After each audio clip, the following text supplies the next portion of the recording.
રાષ્ટ્રીય સ્વયંસેવક સંઘનું શતાબ્દી વર્ષ દેશ અને દુનિયા માટે અનેક ઉદાહરણ લઈને આવ્યું છે। એક સંસ્થા નિરંતર 100 વર્ષથી રાષ્ટ્રહિત સર્વોપરીની ભાવના સાથે પોતાના કર્તવ્ય પથ પર આગળ વધી રહી છે। સામાન્ય રીતે કોઈ પણ સંસ્થાની આટલા વર્ષોની યાત્રામાં વૈચારિક બદલાવ જોવા મળતો હોય છે, પણ રાષ્ટ્રીય સ્વયંસેવક સંઘ એક એવી મહાન સંસ્થા છે જેના વિચારોની દ્રઢતા 100 વર્ષમાં વધુ ગહન બની છે, વ્યાપક થઈ છે અને લોકોમાં રાષ્ટ્ર પ્રથમની ભાવના જાગૃત કરવામાં પણ સફળ રહી છે। વિશ્વ નેતા અને યશસ્વી વડાપ્રધાન શ્રી નરેન્દ્રભાઈ મોદીના નેતૃત્વમાં આ વર્ષે રાષ્ટ્ર પ્રથમના ભાવને ઉજાગર કરતા આવા અનેક કાર્યક્રમોના આપણે સાક્ષી બનીશું। આ વર્ષે વંદે માતરમના 150 વર્ષ, ભગવાન બિરસા મુંડાની 150મી જન્મજયંતિ, લોહ પુરુષ સરદાર પટેલ 150મી જન્મજયંતિ, સુશાસનના પ્રણેતા ભારત રત્ન પૂર્વ વડાપ્રધાન શ્રી અટલ બિહારી વાજપેયીજીનું શતાબ્દી વર્ષ અને આપણા બંધારણના અંગીકરણને 75 વર્ષ, સાથે રાષ્ટ્રીય સ્વયંસેવક સંઘનું શતાબ્દી વર્ષ રાષ્ટ્રહિત માટે સોનામાં સુગંધ મળે એવો અવસર છે। આજે આપણે રાષ્ટ્રીય સ્વયંસેવક સંઘની શતાબ્દી યાત્રા નેતૃત્વની દિશા અને ભૂમિકા ઉપર મંથન કરવા માટે એકત્રિત થયા છે। આવનાર સમયમાં સંઘની ભૂમિકાને વધુ સક્ષમ બનાવવામાં ભારતીય વિચાર મંચ દ્વારા આયોજિત વ્યાખ્યાનમાળા, પ્રદર્શની અને મલ્ટીમીડિયા શો આપણું માર્ગદર્શન કરતા રહેશે। આજે મને સંઘની સ્થાપના માટેના પરમ પૂજ્ય ડોક્ટર હેડગેવારજીના વિચારો સ્મૃતિમાં આવી રહ્યા છે। પૂજ્ય ડોક્ટર સાહેબ જાણતા હતા, જ્યારે દેશના દરેક નાગરિકના મનમાં રાષ્ટ્ર પ્રથમનો ભાવ જાગૃત થશે ત્યારે ભારત સશક્ત રાષ્ટ્ર બની શકશે। જ્યારે દરેક નાગરિક રાષ્ટ્ર પ્રત્યે કર્તવ્યરત બનશે ત્યારે જ રાષ્ટ્ર તેના પરમ વૈભવ સુધી પહોંચી શકશે।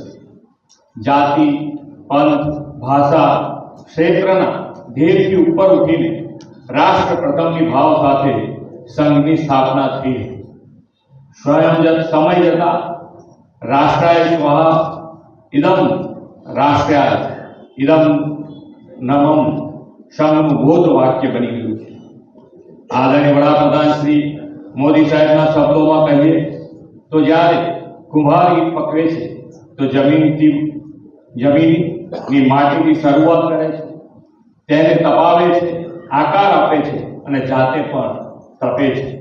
પૂજ્ય ડોક્ટર સાહેબ આ જ રીતે સામાન્ય લોકોને રાષ્ટ્રીયતાનું વિઝન આપીને સમર્પિત સ્વયંસેવકો તૈયાર કરતા હતા। એટલે જ આજે રાષ્ટ્રીય સ્વયંસેવક સંઘ માટે કહેવાય છે કે સામાન્ય લોકો મળીને અસામાન્ય અને અદ્ભુત કામ કરી રહ્યા છે। સંઘની યાત્રામાં હંમેશા વ્યક્તિ નિર્માણ પર ભાર મૂકવામાં આવ્યો છે। જે વ્યક્તિ જેવો છે તેવો સંઘ સાથે જોડાય, વ્યક્તિ નિર્માણ બાદ રાષ્ટ્ર સેવામાં સમર્પિત થાય, આ પ્રકારે શાખાના માધ્યમથી દેશભરમાં સ્વયંસેવકોની ફોજ તૈયાર થતી ગઈ। શાખા જેવી સરળ જીવન કાર્ય પદ્ધતિ રાષ્ટ્ર નિર્માણનો મહાન ઉદ્દેશ અને વ્યક્તિ નિર્માણનો સ્પષ્ટ પથ આજ સંઘની 100 વર્ષની યાત્રાના આધાર રહ્યા છે। 100 વર્ષની આ યાત્રામાં આરએસએસે સમાજના અલગ અલગ વર્ગોમાં આત્મબોધ, સ્વાભિમાન જગાડવાનું મોટું કામ કર્યું છે। જ્યારે સંઘની સ્થાપના થઈ હતી ત્યારે ભારતની પરિસ્થિતિ અલગ હતી। 100 વર્ષ બાદ આજે ભારત વડાપ્રધાન શ્રી નરેન્દ્રભાઈ મોદીના નેતૃત્વમાં વિશ્વ બંધુની ભૂમિકામાં છે। એવા સમયે સંઘ પોતાના રચનાત્મક અભિગમ સાથે પંચપ્રણ પ્રસ્તુત કર્યા છે। સ્વબોધ, સામાજિક સમરસતા, કુટુંબ પ્રબોધન, નાગરિક શિષ્ટાચાર અને પર્યાવરણ, આ પંચપ્રણ દેશ સાથે વૈશ્વિક પડકારોનું પણ સમાધાન આપે છે। સંઘના આ પંચ પરિવર્તન દેશનું સામર્થ્ય વધારશે અને દેશને વિવિધ પડકારો સામે સામનો કરવા માટે સમર્થ બનશે એવું મારું સ્પષ્ટ માનવું છે.